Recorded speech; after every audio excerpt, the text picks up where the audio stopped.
merci de nous accueillir dans les locaux d'O2 Radio. Pouvez-vous nous présenter rapidement votre radio?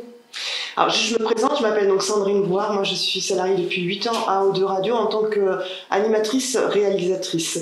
Alors O2 Radio, c'est une radio de catégorie A, donc une radio associative qui a été créée en 1997 par des habitants de la rive droite qui souhaitaient parler autrement que dans les médias autres à l'époque de la rive droite, c'est-à-dire de manière plus positive. Donc O2 Radio, c'est la radio des Hauts-de-Garonne, donc un territoire qui est la rive droite un peu plus large, de la Bordeaux métropole, ça va jusqu'à Ambarès, Saint-André-de-Cubzac, mais il y a quand même un attachement assez fort sur les 4 villes qu'on appelle du GPV, c'est-à-dire Senon, Florac, Bassins et Lormont. D'accord. Et quelle est la différence avec une radio classique? Alors, la différence avec une radio dite classique, parce qu'on est quand même une radio FM, donc on fonctionne comme les autres radios, c'est-à-dire qu'on est un média qui est sur les ondes. La différence, il y a 5 catégories de radios en fait. On va en parler de 3. Donc vous avez les radios dites nationales, donc c'est France Inter, France Info. Vous avez la radio dite commerciale, donc c'est toutes les radios qui font comme Énergie, Skyrock, qui sont plutôt souvent des radios qu'on dit musicales.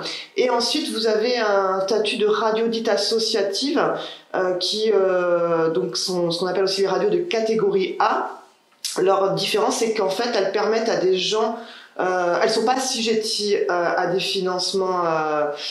On n'est pas assujetti à l'audience, on a des financements, une partie de nos financements sont le fonds d'expression radiophonique qu'on appelle le FSER, donc on a le droit à un maximum 20% de notre budget de publicité, contrairement à une radio commerciale par exemple, qui fonctionne essentiellement avec de la publicité.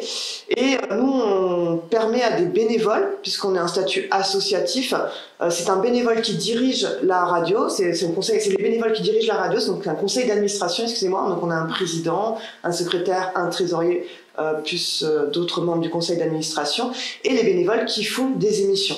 Donc 80% des émissions sur O2 Radio sont réalisées par des bénévoles, puisque les salariés ne sont là que la journée, ne travaillent pas le week-end, et on a d'autres missions qui sont des interventions, des appels à projets. Donc voilà, ce qui n'existe pas bien sûr sur Radio Nationale et les radios commerciales. D'accord. Et comment fonctionne votre association, en particulier avec la crise sanitaire?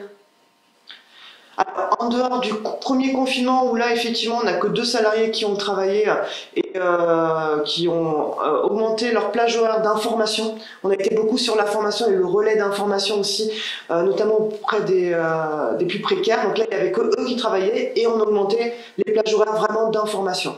Moi je travaillais par exemple de chez moi où je recherchais tout ce que je pouvais voir comme information à la fois sur le Covid, sur les masques, mais aussi tout ce qui était... on a beaucoup travaillé avec les structures, les associations d'aide alimentaire pendant cette période-là, puisqu'il y avait vraiment une urgence sur ça. En dehors du premier confinement, là depuis, on fait plus de télétravail, certes l'après-midi, mais on travaille normalement. Et j'ai envie de dire, on travaille même plus, parce que dans ces moments de crise, et souvent on dit que la radio est un média de crise, on a encore plus de demandes, plus de besoins. Par exemple, on fait en ce moment beaucoup de sessions live. On permet aux artistes de s'exprimer à travers la radio. Ils en ont réellement besoin. Il y a aussi des gens qui sont seuls, isolés chez eux. Et là, la radio, elle a vraiment... c'est une utilité sociale de permettre à ces gens d'avoir un petit peu de culture. Donc on a ouvert nos ondes. On a du théâtre, par exemple. On a des lectures.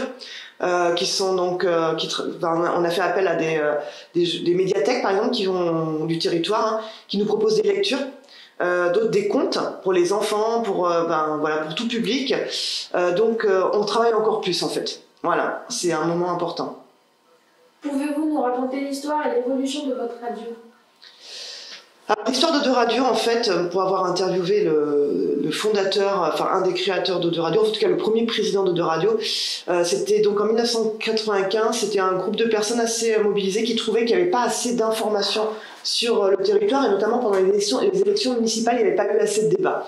Ils se sont regroupés, ils ont voulu créer une radio, ils ont fait appel à plusieurs personnes, donc ça s'appelle des animateurs socioculturels, d'anciens enseignants. Je vous en parle un en particulier qui s'appelle Jacques Brunet, qui était un enseignant à Villefort, qui était en pédagogie freinée et qui a toujours utilisé la radio comme outil d'éducation auprès de ses élèves.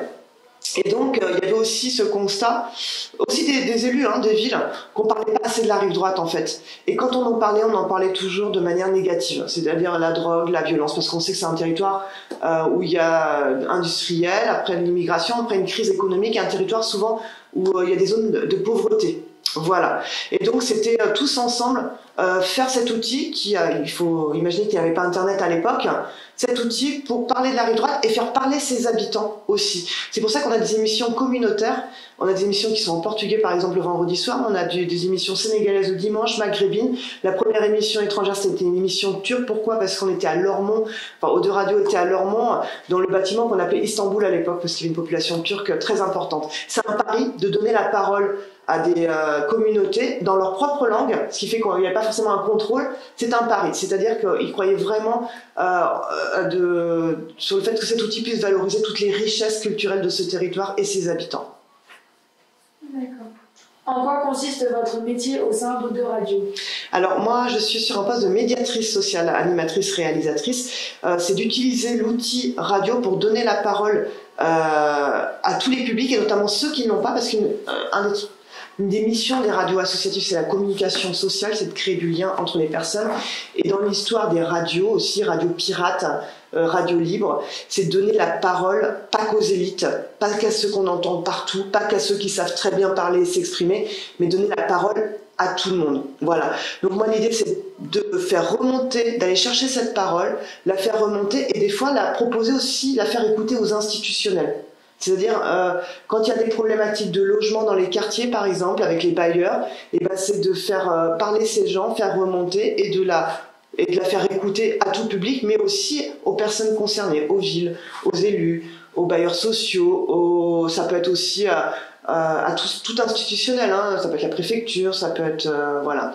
Et ensuite, je mène beaucoup de projets, d'ateliers où je me sers donc d'ateliers d'éducation aux médias. Qu'est-ce que c'est un média? Comment on recherche une information? Comment on la traite? Et puis aussi où je me sers de l'outil radio comme prétexte pour travailler d'autres compétences. Je pense par exemple dans l'insertion professionnelle des jeunes. C'est-à-dire qu'ils vont parler à la radio, ils vont se écouter et puis ça va permettre de se préparer à un entretien professionnel. Voilà. Est-ce que vous avez abordé le thème des collèges ou fait participer des collégiens à votre émission? Alors on a une émission qui s'appelle Bail de jeunes, tous les mercredis de 14h à 15h. C'est une émission qu'on a créée il y a un an. Avant on avait Radio Collège et Radio Lycée, donc c'était des jeunes qui venaient bénévolement s'inscrire comme aussi s'inscrivaient dans un club de sport. Mais eux ils faisaient de la radio. Ça avait ses limites parce qu'en fait il y avait un besoin d'accompagnement. C'est quelque chose, nous, de radio, a toujours été une priorité de mettre la jeunesse en avant, de parler de cette jeunesse et de leur offrir un espace d'expression. Donc on a créé cette émission qui permet de valoriser toutes les actions positives portées par la jeunesse et toute leur création aussi, ça peut être toute leur expression, ça peut être aussi musicale, théâtrale, tout ce qu'ils font. Et la volonté, c'est d'aller encore plus loin et de donner encore plus cette parole, de faire entendre cette parole, surtout dans un contexte où on sait que la jeunesse est en souffrance et on sait qu'elle a été aussi beaucoup stigmatisée, on lui a beaucoup reproché de ne pas respecter les règles. Voilà, donc on a encore plus aujourd'hui envie de donner la parole aux jeunes. D'accord. Qu'est-ce qu'est la démocratie pour vous et quel rôle joue la radio? Alors, qu'est-ce que c'est la démocratie? Pour moi, en étant classique, c'est la souveraineté du peuple. C'est-à-dire que c'est le peuple qui doit choisir en concertation, en connaissance, ce qui est le mieux pour lui, en fait. En quoi la radio joue un rôle là-dedans? C'est déjà de donner de l'information. L'idée de la radio, c'est déjà d'informer des lois, parce que c'est ça la première chose de la démocratie, c'est déjà de comprendre le fonctionnement, de savoir, d'être informé. Donc c'est déjà un lieu d'information. Donc nous, quand on donne de l'information sur la rive droite, ça c'est pas toujours relayé sur les autres médias. Donc on va encore plus relayer de l'information sur notre territoire. Et puis c'est aussi la démocratie, c'est entendre toutes les voix. Et en quoi une radio locale, notamment en particulier une radio associative, joue dans la démocratie, c'est de faire croire déjà aux personnes elles sont légitimes pour s'exprimer. C'était Obama, quand il est venu en France pour parler de son livre, qui le disait, c'était déjà son premier rôle, c'est de faire comprendre aux gens qu'ils sont légitimes à s'exprimer sur ce qui les concerne. Et ça, c'est mine de rien, c'est un vrai travail. Parce que le plus gros problème de mon travail, moi, au départ, quand j'essaye de faire exprimer, de donner la parole aux gens qui n'ont pas, c'est l'autocensure. C'est parce que les personnes ne veulent pas parler, en fait, parce qu'elles sont persuadées qu'elles ne sont pas légitimes. Pourquoi? Parce qu'elles se disent nulles, parce qu'elles ne comprennent pas, parce qu'elles disent qu'elles ne comprennent pas, en fait. C'est pas qu'elles ne comprennent pas, c'est qu'elles disent qu'elles ne comprennent pas, parce qu'elles n'ont pas assez confiance en elles. Donc, la première chose d'une radio associative, c'est plus prendre le temps d'établir une relation de confiance pour pouvoir que ces personnes osent s'exprimer. D'accord.